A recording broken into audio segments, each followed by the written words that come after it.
Hey everyone. A couple people have had questions about how to find critical sources that I want you to include in Essay 2, the literary analysis, and so I want to walk you through that. The first thing to keep in mind is that when you are looking for critical sources, they don't necessarily have to be other people's analyses of the short story or the style or the author that you're writing about. If you're writing about the yellow wallpaper, for example, maybe you want to talk about psychology or psychiatry. Maybe you want to talk about depression. Maybe you want to talk about postpartum depression.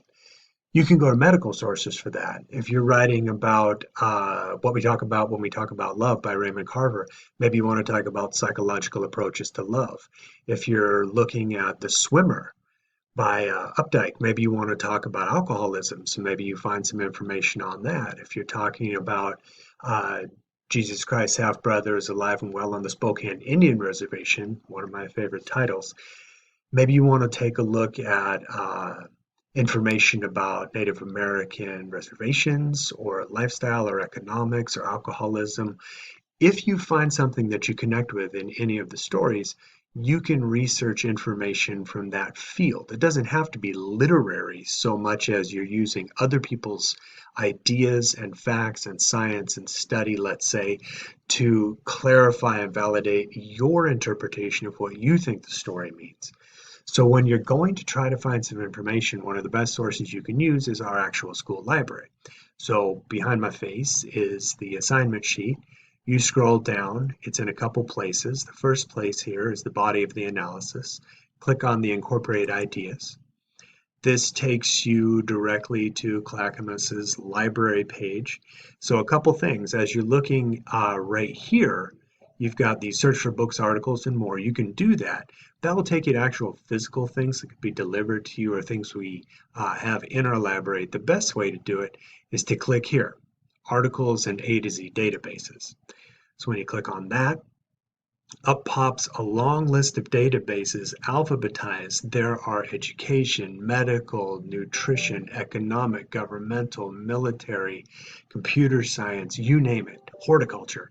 There's a database for everything. One of the best ones you can choose is the second one down in the A's, Academic Search Complete. Go ahead and click on that.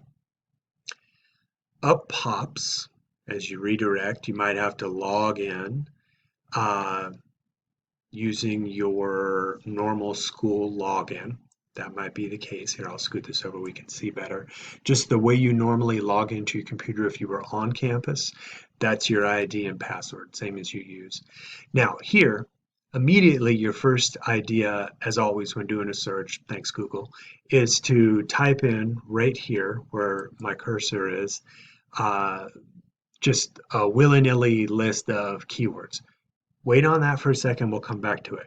Down below, you've got the Boolean phrase. These are words like and, or, and not. If you want to look for two words creating a phrase or two distinct ideas that when put together create a third, you can use and. So it's first term and second term. If two terms are interchangeable, they're synonymous, you can type in first term or second term. And if you want one specific term, and if it's normally associated with a second specific term, but you don't want the second one, you can type term one, not term two. That way it gets you exactly what you want. This is the dumbest of search engines in the sense that it will only look for exactly what you put in. Google takes a million different searches in the last 2 minutes, extrapolates what it thinks you're looking for based on most commonly clicked links, and fills in the blanks for you. And that's great if you don't know what you're looking for, but if you know exactly what you're looking for, you want to exactly type it into these databases. Now, next box down, also, I'm sorry, apply related words. Also search within the full text of articles. Sometimes the word or term you're looking for is in the title, but it's not in the body or vice versa. You want to look everywhere.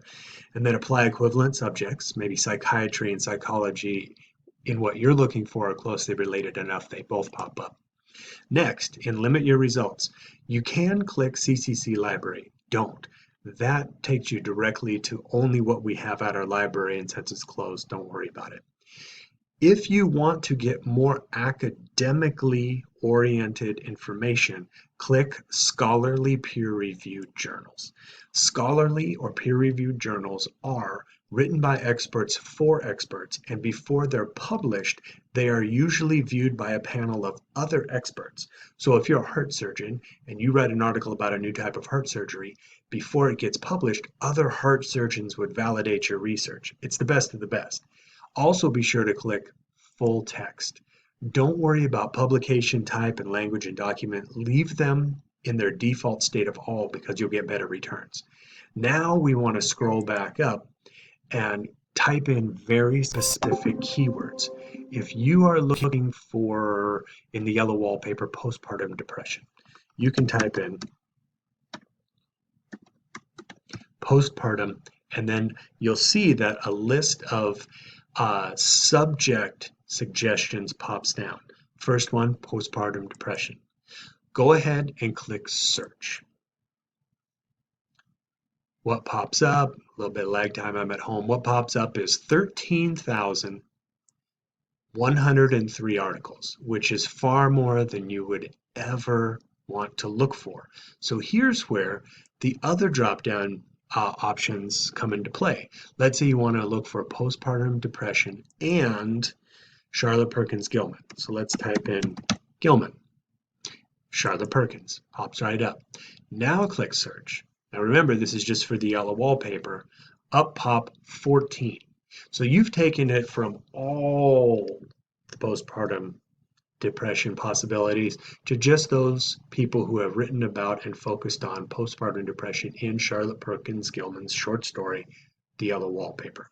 So now you scroll down and you're like, a systematic review of interventions for healthcare professionals? Okay, maybe. Escaping the jaundiced eye. Foucaultian panopticism in Charlotte Perkins Gilman's The Yellow Wallpaper. Now that's a really cool title. Foucault was Michel Foucault, a French philosopher. Panopticon is the idea that from one place, optically, you can see everything, which is panopticism, one eye sees all. It's not as complicated as it sounds. This would be a really good source. Let's say you want to find out more about this. So you've got the name of the author. You've got the name of the publication. I'm sorry, Studies in Short Fiction. Winter 94, Volume 31, Issue 1. Okay, 8 pages. Now, what I did by accident was what I was going to do anyway. I click on the title in the list of returns. What you get is the article. You get all that same information up towards the top. It tells you what it's all about, gives you an abstract, gives you a word count, and then it gives you the actual article. You read through it and you're like, this is great. I love it. I don't have time to read it now because I have to go to work. I don't have time to read it now because I don't want to read it now. What you can do is by clicking, I'll drag the box over here to the right, by clicking email, you can email yourself a link to the actual document. Actually, it'll email the document. That's the best way to do it. Also, if you know you want to use this, you have used it, I ask you to cite your sources following MLA citation guidelines, and you're like, I'm not quite sure about that. We haven't spent a lot of time talking about it. We're not going to because all this information is available to you every time I link to the MLA through Purdue University's online writing lab. What you can do is right over here on the right, click Cite, and up pops an alphabetized list of every single citation style there is.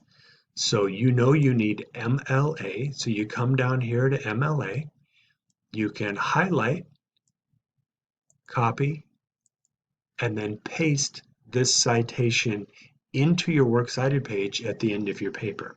It can't get any easier than that. The one thing I would say is if, like most people, especially in college, you're under a deadline, you have a lot of assignments, you have very little time. When you go to research, you find all the information you can and you're going to sift through it later. We don't have the luxury oftentimes of sifting through it right then.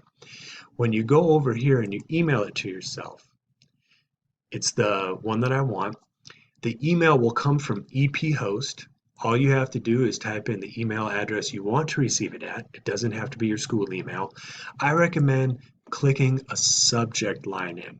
Just copy and paste the subject of the actual article into the subject line. That way, if you're doing philosophy, English, and some other type of research all at once, because that's what your schedule gives you time for, you don't have to re-sift through them, English, English, English, math, math, math. It's easier that way.